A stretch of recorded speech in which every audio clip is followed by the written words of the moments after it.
Internet news with no filter. Welcome to News Sesh. Hey everybody, welcome back. Today we're diving into a really important topic. So, let's talk about something wildly specific yet weirdly universal. The Starbucks Bear Cup. You've seen it. You've definitely seen it. That shiny, pastel, slightly overpriced cup that makes fully grown adults line up at 4 a.m. outside Starbucks locations across the world, all because there's a tiny bear printed on the side of it. Now, before I sound like a total cynic, I get it. It's cute. It's collectible. It's limited edition. And that's exactly the point. This is not just about a coffee cup. This is about how a $25 piece of plastic turned into a global symbol of what consumer culture has evolved into: emotional attachment to branding disguised as self-care and aesthetic. So today we're diving deep. We're talking about why people are obsessed with the Starbucks Bear Cup, what this obsession says about modern consumer behavior, how corporations create emotional scarcity, and how all of us, willingly or not, end up inside the same marketing loop. Grab your drink, ironically, maybe from Starbucks, and let's get into it.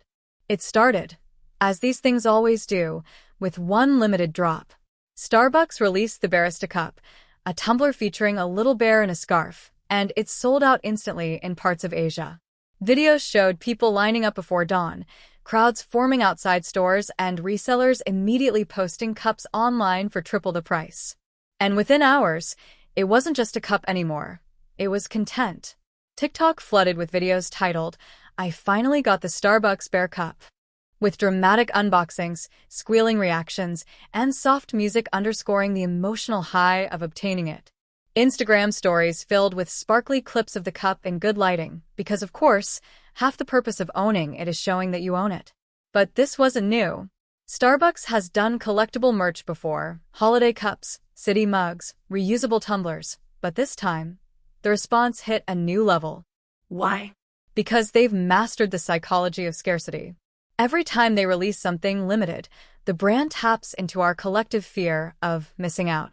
The cup isn't just a cup anymore. It's a status symbol, a token of belonging to a certain aesthetic tribe. In a digital world where personality is built through purchases, the Bear Cup isn't a beverage container. It's an identity marker. Let's be honest, the cup is adorable. A little bear, a cozy color palette, maybe a seasonal accessory. It looks like something that says, "I have my life together." Psychologists have long known that cute marketing triggers nurturing instincts. It softens skepticism. You're not buying from a corporation. You're adopting a small, lovable thing. And Starbucks knows this perfectly. The Bear Cup leverages kawaii culture, the Japanese aesthetic of cute, minimalism, and emotional simplicity. The design whispers, "This small joy can make your day better." That's not manipulation, it's branding genius. But it's also a perfect example of how consumer products become emotional crutches. You're not buying the cup because you need it. You're buying it because of what it says about you, or what you want it to say about you. It's the modern version of retail therapy. Buy the cute thing, feel temporarily soothed, share it online for validation, and repeat. Here's the part that's both fascinating and a little depressing. The Bear Cup craze isn't spontaneous. It's meticulously designed. Every element, from the release timing to the packaging to the way influencers accidentally get early access, feeds a cycle. Anticipation. Teasers appear online. You see a blurry photo of next month's Bear Cup drop. Your brain starts planning. Scarcity. Limited quantities announced. People start queuing up. Urgency triggers dopamine. Acquisition. You finally get the cup. Dopamine hits. You post it. You feel validated. Normalization. A week later, everyone has it. It doesn't feel special anymore. Next drop. Starbucks announces a new version. Slightly different color, new bear pose. Cycle restarts. It's literally a psychological treadmill. And here's the kicker. We know it's happening. We know the marketing playbook. We even make jokes about it. But we still participate. That's the brilliance of consumerism in 2025. It doesn't even need to trick you anymore. It just needs to make you enjoy being tricked. Let's zoom out. The reason Starbucks marketing works so effectively is because it doesn't just sell coffee, It sells lifestyle narratives. Owning the Bear Cup says, I care about small joys. I have aesthetic taste. I participate in cozy culture. I'm part of something, a trend, a moment, a movement. This illusion of individuality is core to modern branding. We're not buying things to be different. We're buying things to belong to a group that thinks it's different. It's not about caffeine anymore. It's about curation. The same logic applies to sneakers, Stanley cups, Apple devices. All these objects exist in a hierarchy of aesthetic signaling. Starbucks just mastered it for the everyday consumer who doesn't think of themselves as brand loyal. That's the trick. They make you feel like an individual for doing exactly what millions of others are doing. And of course, we can't ignore the resale market.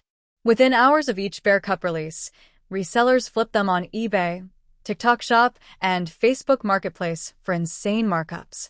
Some cups that retail for $25 are listed for $120. Now, who's to blame?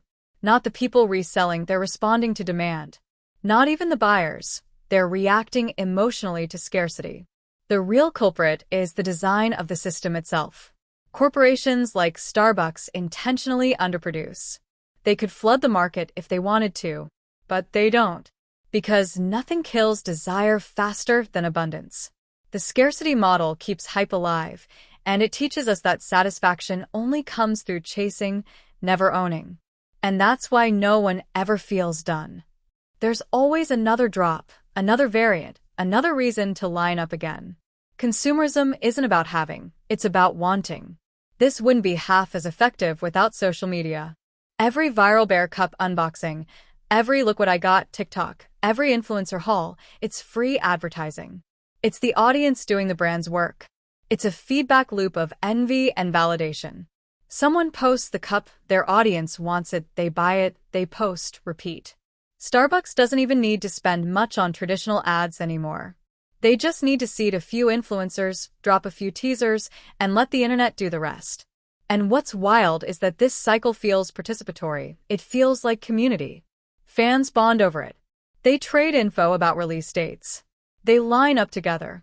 It becomes a shared ritual, but one rooted in corporate orchestration. It's like religion, but the altar is a merch table and the offering is $6 cold brew. Here's where things get deeper. Starbucks and brands like it position these limited cups as small, harmless luxuries. It's just a treat. You deserve it. Small joys matter. And honestly, that messaging works because it's not entirely wrong. Everyone deserves a little joy. Everyone deserves nice things. The issue isn't the cup, it's what it represents. When self-care gets monetized, it stops being about care. It becomes about consumption, disguised as comfort. Buying something to make yourself feel better isn't self-care, it's self-soothing through capitalism. The problem is when every emotion, stress, sadness, reward, boredom, gets tied to buying. That's when we're not participating in the economy anymore, we're being programmed by it. Corporations have learned to speak our emotional language. They know how to mimic authenticity, how to sound relatable, how to sell not just products but values.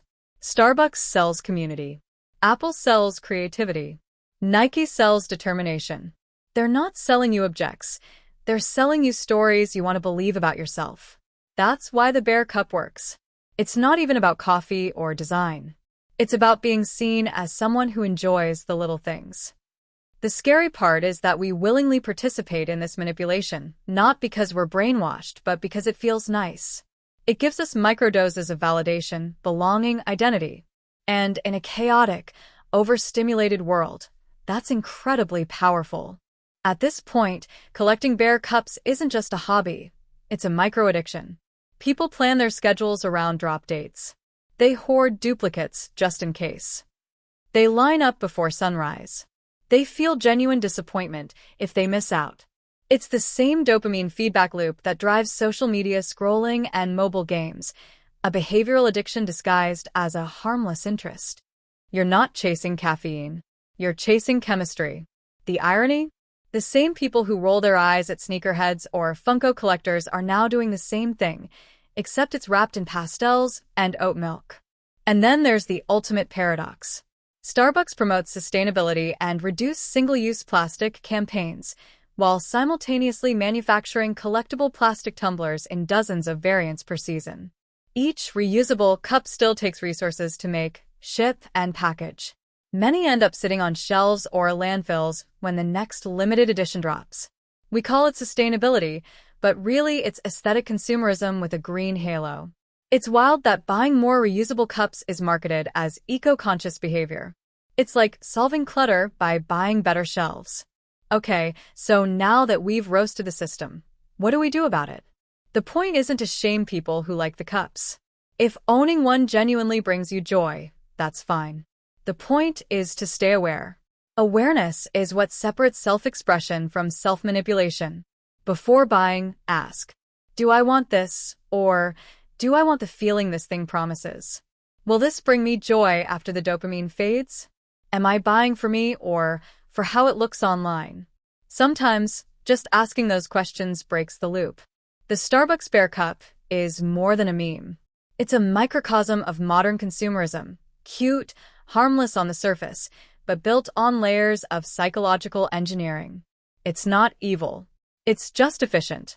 It shows us how corporations have learned to package comfort, identity, and self-expression into things we can buy, and how easy it is to confuse that for happiness.